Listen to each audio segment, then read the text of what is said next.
बिस्मिल्लाहिर्रहमानिर्रहीम। अस्सलाम वालेकुम students, welcome to online biology class. उम्मीद है कि आप लोग खैरियत से होंगे। स्टूडेंट्स, पिछले लेक्चर में हमने पढ़ा था चिक की डेवलपमेंट के बारे में एंड मैकेनिज़्म ऑफ डेवलपमेंट के बारे में। आज हम पढ़ेंगे कि साइटोप्लाज्म व न्यूक्लियस का क्या रोल है डेवलपमेंट में। इसके अलावा हम डिफरेंशिएशन एंड एम्ब्रियोनिक इंडक्शन के बारे में भी पढ़ेंगे। तो सबसे पहले हम स्टार्ट करते हैं साइटोप्लाज्म के रोल से कि साइटोप्लाज्म जो है ये डेवलपमेंट में क्या रोल प्ले करता है। आप देखते हैं कि जो फर्टिलाइज्ड एग होता है उसके साइटोप्लाज्म को अगर आप देखें तो उसमें डिफरेंट तरह के मोर्फोजेनेटिक डिटर्मिनेंट्स पाए जाते हैं। मोर्फोजेनेटिक का मतलब है ऐसे डिटर्मिनेंट्स जो कि उसकी शेप को या उसकी फॉर्म को जो है जनरेट करते हैं या चेंज करते हैं। Morphogenetic means generation of form.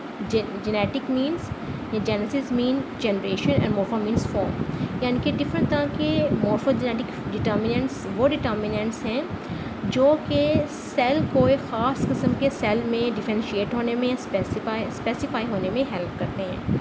ये डिटर्मिनेंट्स हैं ये पाए जाते हैं इन ब्लास्टोमियर। सबसे पहले जब एग जो है फर्टिलाइज़ होता है तो फर्टिलाइज्ड एग के साइटोप्लाज्म में डिटर्मिनेंट्स जो है पाए जाते हैं। उसके सारे साइटोप्लाज्म में ये इक्वली डिस्ट्रीब्यूटेड नहीं होते बल्कि ये डिफरेंट रीजन्स में जो है डिवाइडेड होते हैं। जब ज़ाइगोट डिवाइड करता है, डिवाइड क्लीवेज होती है, उसके अंदर ब्लास्टोमियर्स बनते हैं, तो ये जो साइटोप्लाज्मिक डिटर्मिनेंट्स हैं ये डिफरेंट ब्लास्टोमियर्स में चले जाते हैं, डिवाइड हो जाते हैं। अब देखा गया है कि जो एसिडियन का एग है यानी कि जो ट्यूनिकेट्स हैं उनका जो फर्टिलाइज एग है उसमें 5 डिफरेंट कलर्स का साइटोप्लाज्मिक रीजन्स पाए जाते हैं। और जब ये एग डिवाइड करता है यानी कि जो फर्टिलाइज एग या ज़ाइगोट जब डिवाइड करता है ब्लास्टोमियर्स बनते हैं तो ये डिफरेंट ब्लास्टोमियर्स में ये साइटोप्लाज्मिक रीजन्स जो हैं ये डिवाइड हो जाते हैं। अब इनमें जो क्लियर साइटोप्लाज्मिक रीजन होता है वो जिस सेल में जाता है वो सेल्स जो हैं ये लार्वा के एपिडर्मिस बनाते हैं। इसी तरह वो सेल्स जिनमें येलो साइटोप्लाज्म पाया जाता है they give rise to muscle cells. Grey vegetable cytoplasm जिनमें पाया जाता है they give rise to gut का मतलब है डाइजेस्टिव सिस्टम बनाते हैं वो सेल्स जिनमें ग्रे वेजिटेबल साइटोप्लाज्म जो है वो जाता है। इस तरह जो ग्रे इक्वेटोरियल साइटोप्लाज्म है ये प्रोड्यूस करता है नोटोकॉट एंड न्यूरल ट्यूब। यहाँ पर देखें आपको एक एसिडियन का ज़ाइगोट दिखाया गया है। यहाँ पर आप देख रहे हैं कि फर्टिलाइजेशन से पहले एग दिखाया जा रहा है और उसमें दिखाया जा रहा है कि साइटोप्लाज्म में किस तरह की जो उसमें रीजन्स जो हैं पाए जा रहे हैं। उसके बाद जब फर्टिलाइजेशन हो रही है तो आप देख रहे हैं कि साइटोप्लाज्मिक जो रीजन्स हैं उनमें रीअरेंजमेंट हो रही है। आप देख रहे हैं जो येलो कॉर्टिकल साइटोप्लाज्म है वो नीचे आ रहा है जहाँ पे स्पर्म की एंट्री हुई है। उसके बाद इनमें रीअरेंजमेंट हो रही है और डिफरेंट तरह के साइटोप्लाज्मिक रीजन्स जो हैं आपको नज़र आ रहे हैं। असल में जो साइटोप्लाज्मिक रीजन्स हैं जिनका डिफरेंट कलर है ये इनमें मौजूद डिफरेंट तरह के मॉलिक्यूल्स की वजह से है जो कि एक्चुअली डिफरेंट तरह के सेल टाइप्स में इनको फिर चेंज करने में हेल्प करते हैं जब ये इनमें डेवलपमेंट होती है। हम पढ़ते हैं role of nucleus in development. हम जानते हैं कि आपकी जो जितने भी करैक्टर्स हैं वो जीन्स कंट्रोल करती हैं। तो जीन्स कैसे अपने आप को एक्सप्रेस करती हैं? जीन्स एक्सप्रेस करती हैं अपने आप को in the form of proteins. उनके जीन से या डीएनए से आरएनए बनता है और आरएनए से प्रोटीन्स बनती हैं। तो जो जीन कंट्रोल सब्सटेंसेस हैं आप देखते हैं कि वो आपके साइटोप्लाज्म में पाई जाती हैं सेल के या और उसी में ये प्रोड्यूस होती हैं। एक्सपेरिमेंट से देखा गया है कि जो डेवलपमेंटली एक्टिव सब्सटेंसेस हैं वो प्रोड्यूस करता है न्यूक्लियस या इसके इमीडिएट नेबरहुड में जो मौजूद सेल्स हैं वो भी इसको प्रोड्यूस करते हैं और ये इनकी डेवलपमेंट को जो है ये इफ़ेक्ट करते हैं सेल्स की।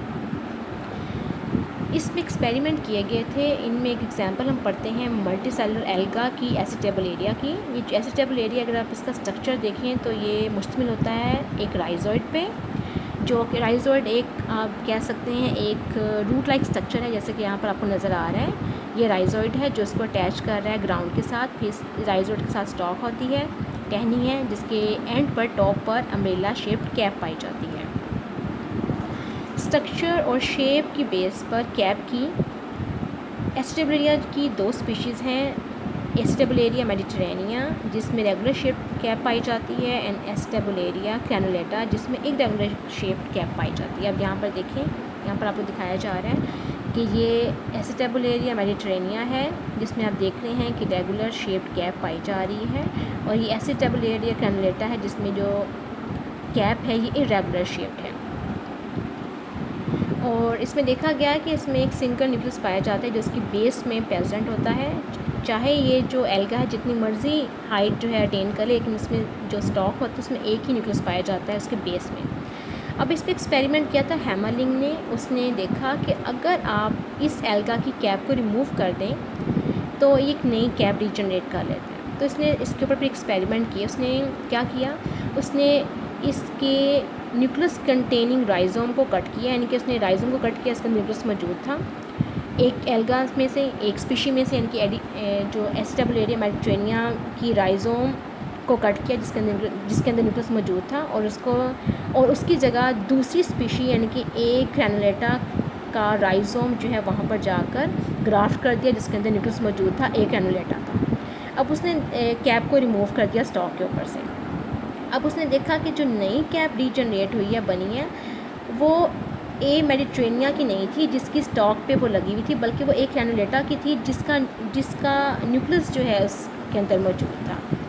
तो उसने इससे ये नतीजा निकाला कि एक्चुअली जो न्यूक्लियस होता है एल्गा की बेस पर, वो डिटर्मिन करता है स्ट्रक्चर ऑफ कैप को। स्टॉक का या साइटोप्लाज्म का इसमें कोई रोल नहीं होता। इसका मतलब है कि इसके इर्रेस्पेक्टिव ऑफ द फैक्ट कि स्पीशी साइटोप्लाज्म जो है वो किस स्पीशी से बिलोंग कर रहा है, जो जीन्स होती हैं वो हमेशा अपने आप को एक्सप्रेस करती हैं according to the type of the nucleus, यानी कि जो न्यूक्लियस होता है उसी की जीन्स एक्सप्रेस होती हैं। साइटोप्लाज्म जो है उसमें जो है वो इतना रोल प्ले नहीं करता। लेकिन इन सब एक्सपेरिमेंट से आप ये नतीजा निकाल सकते हैं कि जीन्स साइटोप्लाज्म दोनों जो है उनका इम्पॉर्टेंट रोल है डेवलपमेंट में। न्यूक्लियस जो है आप जानते हैं न्यूक्लियस के अंदर क्रोमोसोम्स होते हैं, क्रोमोसोम के ऊपर जीन्स होती हैं जो कि हमारे कैरेक्टर्स को डिटर्मिन करती हैं। लेकिन साइटोप्लाज्म जो है उसका भी बहुत इंपॉर्टेंट रोल है इन जीन्स की सिलेक्शन में। तो साइटोप्लाज्म जो है वो जीन्स को सिलेक्ट करता है कि कौन सी जीन्स एक्टिव होंगी और कौन सी जीन्स इनएक्टिव होंगी, और जो जीन्स हैं वो उनसी के मुताबिक जो है कैरेक्टर्स जो हैं शो होते हैं। तो दोनों न्यूक्लियस एंड साइटोप्लाज्म दोनों मिलकर डेवलपमेंट में रोल प्ले करते हैं। अब हम पढ़ते हैं कॉन्सेप्ट ऑफ डिफ्रेंशिएशन के बारे में। डिफ्रेंशिएशन का मतलब है स्पेसिफाई होना है ख़ास काम करने के लिए। तो अगर एक फर्टिलाइज एग को देखा जाए तो हमने पढ़ा है कि फर्टिलाइज एग का जो साइटोप्लाज्म होता है उसके अंदर डिफरेंट तरह के कंपोनेंट्स होते हैं जो कि इवनली डिस्ट्रीब्यूटेड नहीं होते एग के अंदर। ये जो डिफरेंट साइटोप्लाज्मिक कंपोनेंट्स हैं हमने पढ़ा है पीछे कि इनमें एक्चुअली डिफरेंट तरह की मॉर्फोजेनेटिक डिटर्मिनेंट्स पाए जाते हैं जो कि स्पेसिफिक सेल टाइप की फंक्शनिंग को कंट्रोल करते हैं। इस फिनोमेना को हम कहते हैं डिफरेंशिएशन। ज़ाइगोट को अगर आप देखें तो उसके अंदर सारी इन्फॉर्मेशन पाई जाती है कि कंप्लीट इंडिविजुअल को कैसे डेवलप करना है। लेकिन हम ये नहीं देख सकते कि ये एक ज़ाइगोट जो एक सिंगल सेल है जब ये डिवाइड होकर बहुत सारे सेल्स बना रहा है तो फिर सेल्स में डिफ्रेंशिएशन कैसे हो रही है, कैसे उन्हें पता होता है कि इस सेल ने इस स्पेसिफिक तरह के सेल में जो है वो चेंज होना है। क्योंकि जब सेल्स बन रहे होते हैं तो सेल्स जो होते हैं देखने में एक जैसे लगते हैं, लेकिन बाद में वो डिफरेंट तरह के सेल्स में चेंज कैसे होते हैं, डिफ्रेंशिएशन कैसे होती है, इसको समझना या इसको देखना जो है वो डिफ़िकल्ट है। अब डिफ्रेंशिएशन के कॉन्सेप्ट को अंडरस्टैंड करने के लिए, देखने के लिए स्पैमन ने बहुत सारे एक्सपेरिमेंट्स परफॉर्म किए थे एम्फीबियन एम्ब्रियो पे, यानी कि उसने फ्रॉग के एम्ब्रियो पे एक्सपेरिमेंट्स किए। उसने फ्रॉग के एम्ब्रियो को लिया और उसने उसका जो एक्टोडर्म का एक पीस था उसने उसको वहाँ से कट करके उसको एक सेपरेट डिश में रख दिया और उसको वहाँ पर उसने उसको ग्रो किया। अब जिस एम्ब्रियो में से एक्टोडर्म का पीस कट किया गया था उसने देखा कि उस एम्ब्रियो में नॉर्मल नर्वस सिस्टम जो है डेवलप नहीं हुआ, बल्कि उसका जो नर्वस सिस्टम था वो डिफेक्टिव था। नर्वस सिस्टम डेवलप हुआ लेकिन वो डिफेक्टिव नर्वस सिस्टम था। इस तरह उसने देखा कि जो उसने आइसोलेट किया था पीस और उसे एक डिश में रखा था उसको ग्रो करने के लिए, उसने देखा कि वो पीस बिल्कुल हेल्दी था और एक्टिव था, लेकिन उसमें भी कोई डेवलपमेंट नहीं हुई, उसको किसी भी तरह के स्ट्रक्चर में कन्वर्ट नहीं हुआ। फिर उसने एक और एक्सपेरिमेंट किया। उसने एक्टोडर्म के नीचे से मेसोडर्म को रिमूव किया और एक्टोडर्म को दोबारा अपनी जगह पे फोल्ड किया। अब उसने इसको अलाउ किया कि वो डेवलप करे। अब उसने देखा कि फ्रॉग जो था उसमें नर्वस सिस्टम जो है वो डेवलप ही नहीं हुआ, हालांकि एक्टोडर्म जो है अपनी जगह पे मौजूद थी। एक्टोडर्म से हम जानते हैं हमारा नर्वस सिस्टम बनता है, फ्रॉग का नर्वस सिस्टम भी बनता है, लेकिन उसने देखा कि एक्टोडर्म के होने के बावजूद जब मेसोडर्म को रिमूव किया गया तो नर्वस सिस्टम जो है वो डेवलप ही नहीं हुआ। इससे पता चला कि मेसोडर्म जो है वो एक्टोडर्म को स्टिमुलेट करता है नर्व सिस्टम में डेवलप होने में। इनके मेसोडर्म का भी रोल है नर्व सिस्टम की डेवलपमेंट में, चाहे नर्व सिस्टम जो है वो एक्टोडर्म से ही बन रहा है, मेसोडर्म जो है उसमें रोल प्ले कर रहा है उन सेल्स को एक ख़ास किस्म के सेल्स में नर्वस टिश्यूज़ में जो है वो डेवलप होने में हेल्प कर रहा है। इस फिनोमेना को हम कहते हैं डिफरेंशिएशन। इसका मतलब है डिफरेंशिएशन में जो नेबरिंग सेल्स हैं और सेल का अपनी जीन्स प्लस नेबरिंग सेल्स भी जो है इफ़ेक्ट करते हैं सेल्स को स्पेसिफाई होने में। अब यहाँ पर देखें, यहाँ पर यही दिखाया जा रहा है कि किस तरह जो डिफरेंशिएशन है वो होती है, किस तरह सेल्स जो हैं वो डिफरेंशिएट होते हैं, डिफरेंट तरह के सेल्स में जो है वो कन्वर्ट होते हैं। अब हम पढ़ते हैं एम्ब्रियोनिक इंडक्शन के बारे में। इंडक्शन का मतलब होता है इंड्यूस करना, किसी को ख़ास काम करने के लिए मजबूर करना। तो एम्ब्रियोनिक इंडक्शन एक फ़िनोमेना है जिसमें होता क्या है कि जो सेल्स हैं वो दूसरे सेल्स को स्टिमुलेट करते हैं या उनमें ख़ास किस्म का डेवलपमेंट एंड रिस्पॉन्स जो है वो इनमें जो है वो प्रोड्यूस करते हैं। और ये जो फिनोमेना है ये डेवलपमेंट में बहुत ज़्यादा पाया जाता है। यानी कि इंडक्शन में होता क्या है, ये एक मैकेनिज़्म है जिसके दौरान सेल्स का एक ग्रुप इन्फ्लुएंस करता है टिश्यूज़ और ऑर्गन्स की डेवलपमेंट को, जो कि बनते हैं एक्टोडर्म से, एंडोडर्म से और मेसोडर्म से। यानी कि इसमें सेल्स का एक ग्रुप दूसरे सेल्स को इन्फ्लुएंस कर रहा है कि वो ख़ास किस्म के ऑर्गन्स या टिश्यूज़ में डेवलप हो जाए। एक्चुअली ये सेल्स या सेल लेयर्स जो होते हैं ये ऐसे केमिकल सिग्नल्स का इस्तेमाल करते हैं जो कि इनके दूसरे सेल्स की डिफरेंशिएशन को इन्फ्लुएंस करते हैं, यानी कि उनको ख़ास किस्म के सेल्स में, टिश्यूज़ में या ऑर्गन्स में कन्वर्ट होने में हेल्प करते हैं। ये जो केमिकल सिग्नल्स हैं ये एक्चुअली कुछ जीन्स को टर्न ऑन करते हैं जिनका एक्सप्रेशन रिसीविंग सेल्स को ख़ास टिश्यू में स्पेसिफाई होने में हेल्प करता है। तो इस जो एम्ब्रियोनिक इंडक्शन का फिनोमेना है इस पे काम किया था सबसे पहले हैंस बेमन ने और हिल्डी मैनगोल्ड ने इन 1924। उन्होंने स्लेमेंडर्स के एम्ब्रियो पे काम किया था। उन्होंने क्या किया कि उन्होंने स्लेमेंडर के 2 एम्ब्रियोज़ को लिया एट गैस्ट्रूला स्टेज और उनमें से डोर्सल ब्लास्टोपर लिप को रिमूव किया एक एम्ब्रियो में से और उसको फिर दूसरे एम्ब्रियो में ट्रांसप्लांट कर दिया एक वेंट्रल या लेटरल पोजीशन पर।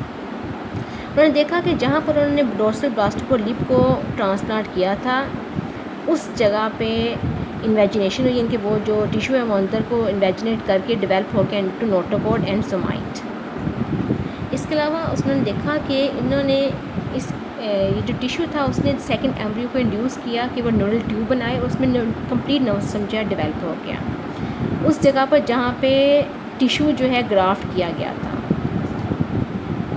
और जो डेवलपिंग एम्ब्रियो था उसमें ग्राफ्टेड टिश्यू और इंड्यूस लॉस टिश्यू दोनों जो है उसमें जो है वो मौजूद थे। बाद में उसने देखा कि जो ये डोर्सल लिप ऑफ ब्लास्टोपोर है इसी के सेल्स में ये एबिलिटी है कि ये कंप्लीट एम्ब्रियो को इंड्यूस करने की एबिलिटी रखते हैं। इस एरिया में ऐसे कुछ मॉलिक्यूल्स पाए जाते हैं जो कि नोटोकॉर्ड सोमाइट या प्रीकॉर्डल प्लेट बनाते हैं। स्पेमन ने फिर डोर्सल लिप के एरिया को कहा कि ये प्राइमरी ऑर्गेनाइज़र है क्योंकि इसी के टिश्यूज़ में ये कैपेसिटी है कि ये सेकेंडरी एम्ब्रियो के डेवलपमेंट को इंड्यूस कर सकते हैं होस्ट में। उसने इसको नाम दिया प्राइमरी इंडक्शन का। अब देखें इसमें एक्सपेरिमेंट में क्या किया, ये गैस्ट्रूला स्टेज में उन्होंने एक लिया एम्ब्रियो को और उन्होंने ये देखें इसकी डोर्सल लिप है एक नॉर्मल एम्ब्रियो की, लेकिन उन्होंने दूसरे तरफ से इसके एक्टोडर्म को ऊपर उठा कर नीचे से मेसोडर्म को जो है रिमूव कर दिया और यहाँ पर दूसरे डोनर की मेसोडर्म को फ्रॉम ब्लास्टोपोर लिप जो है यहाँ पर प्लेस कर दिया। अब उन्होंने देखा कि ये जो एम्ब्रियो है जब डेवलप किया तो इसमें इसका एक तो उसका प्राइमरी जो है सिस्टम डेवलप हुआ जहाँ पे उसका नॉर्मली मौजूद था यहाँ डोर्सल लिप पे, और दूसरा उन्होंने देखा कि जहाँ पर उन्होंने ग्राफ्ट किया था वहाँ भी सेकेंडरी न्यूरल डेवलपमेंट जो है हुई है। यानी कि आप देख रहे हैं कि अब इसका क्रॉस सेक्शन देखें तो आप देख रहे हैं कि प्राइमरी नोटोकॉर्ड न्यूरल डेवलपमेंट यहाँ पर हो रही है और सेकेंडरी नोटोकॉर्ड वो है जो कि इसकी अपनी नहीं है बल्कि दूसरे एम्ब्रियो से लेकर इसमें ग्राफ्ट की गई। आप देख रहे हैं इसमें भी डेवलपमेंट स्टार्ट हो गई है। तो इसमें हुआ कि एक्चुअली इसके टिश्यूज़ में जो टिश्यू उन्होंने यहाँ प्लेस किया था डोर्सल लिप ऑफ ब्लास्टोपोर, इस एरिया में कुछ ऐसे डिटर्मिनेंट्स हैं जो कि इस एरिया को नर्वस सिस्टम में डेवलप होने में जो है वो हेल्प करते हैं। ये था टॉपिक हमारा एम्ब्रियोनिक इंडक्शन, यानी कि एम्ब्रियोनिक इंडक्शन में क्या पढ़ा है कि ये एक ऐसा मैकेनिज़्म है जिसमें सेल्स जो हैं दूसरे सेल्स को इन्फ्लुएंस करते हैं, ख़ास उनके टिश्यूज़ या ऑर्गन्स में स्पेसिफाई होने में। और इसमें काम किया था स्पैमन ने और हेल्डी मैनगोल्ड ने इसके ऊपर, स्लेमेंडर के लार्वा के ऊपर। इसका अपनी अच्छी तरह से पढ़ लेना। अगर आप इसमें कोई चीज़ समझ नहीं आए तो आप मुझसे इसके बारे में पूछ सकते हैं। अल्लाह हाफ़िज़।